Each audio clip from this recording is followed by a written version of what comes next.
Here the completed patio with a concrete base mortared in, surrounded by a small bed area with dwarf Yopon holly. Oftentimes in excessive shade where it's very difficult to grow things, hardscaping is the way to go. Here you see the hardscape patio completed. However, in excessive shade, some plant material will not only grow but thrive. In this case, this particular patio is filtered with dwarf monograss, which stays low and cannot fail in any type of shade.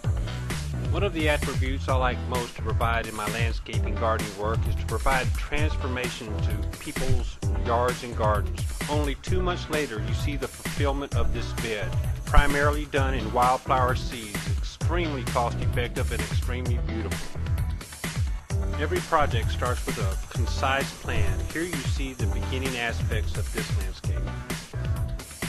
Plan implemented, transformation complete. On occasion we build rustic fences made of crepe myrtle. These fences are usually horizontal trellises to provide a skeletal frame for antique roses. Look at the stunning transformation this rose has provided that fence. Even now this rose is not fully grown, and at one time none of the fence will be seen at all. As I have said, this is just a skeletal frame for this magnificent antique climbing rose. This particular rose is Sombreuil, ranked the #1 smelling rose in the world, and it's got the #2 ranking for petal contour. The actual before picture of this property I do not have. Trust me, it was a horror zone. Here you're seeing only the completed structure. Notice the trellis on the right side of the house and the small rose planted therein. Transformation is what we're all about, from a deficient area into a magnificent landscape garden you can enjoy for years.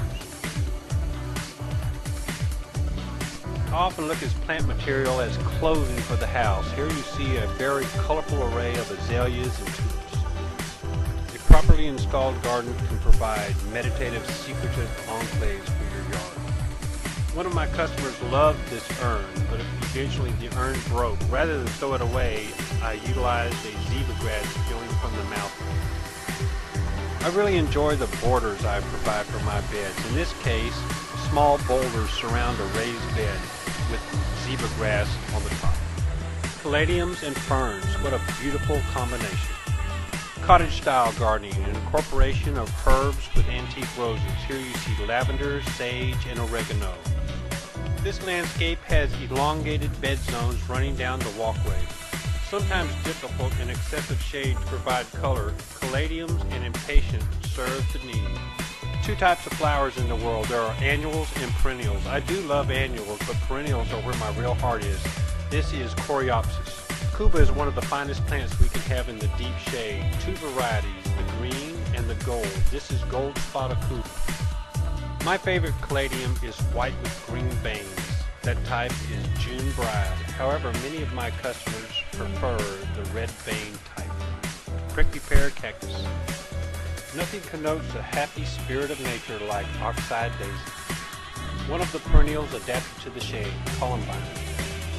Heavenly blue morning glory, all started from seed, opening in the morning and closing at dusk.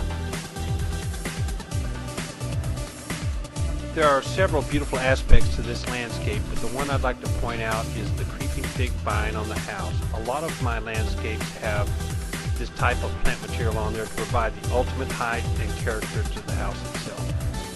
Here you see at this area right here, what I call the welcome bed, stretched out to the street to welcome people up the walkway. Oftentimes these beds will be planted in flowers, but in this particular case, I chose dwarf nandina.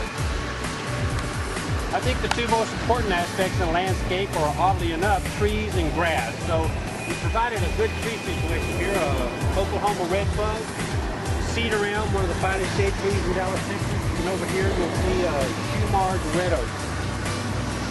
And then the existing southern magnolia, largest flowers of any tree in the world. So being the south side and very full sun here, I think we've got a good tree set up. And then as you'll see, the grass is near perfection. St. Augustine combined in Bermuda. After we have our trees and our grass well set, then that's when we go for shrub material. And of course, I'm always trying to get to the color zone. Trailing lantana, #1 bedding flower in Dallas, Texas. lead you up the walkway. Also, I call these welcome beds, but those are the type I stretch out toward the street.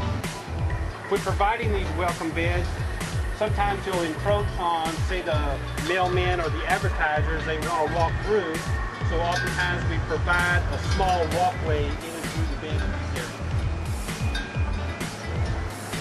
Sago palms also framing the doorway, so I have actually 4 different accent plants to frame the doorway here.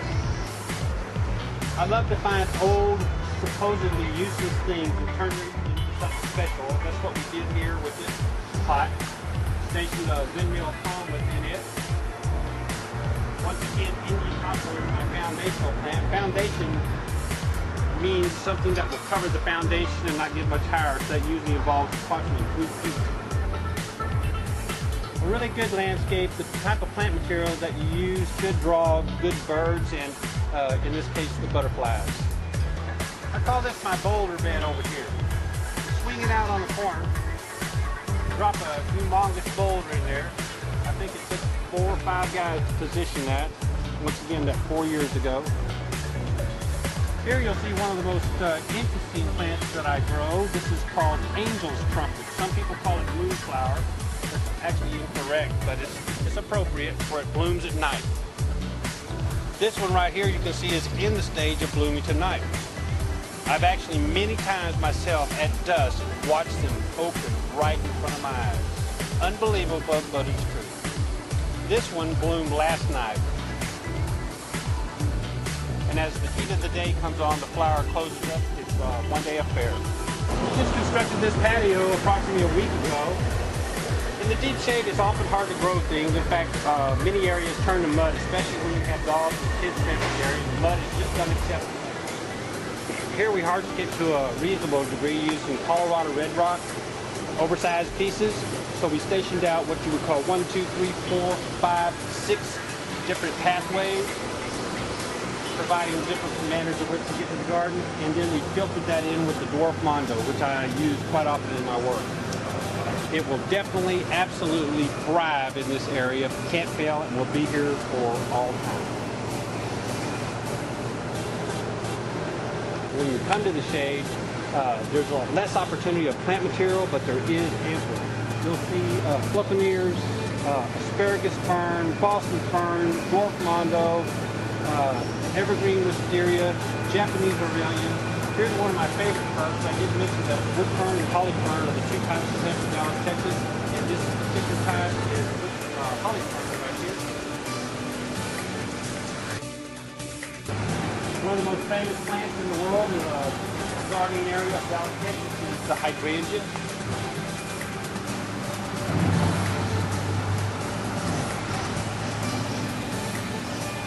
And then a beautiful meditative seating area. Back this way, once again in the tranquil shade.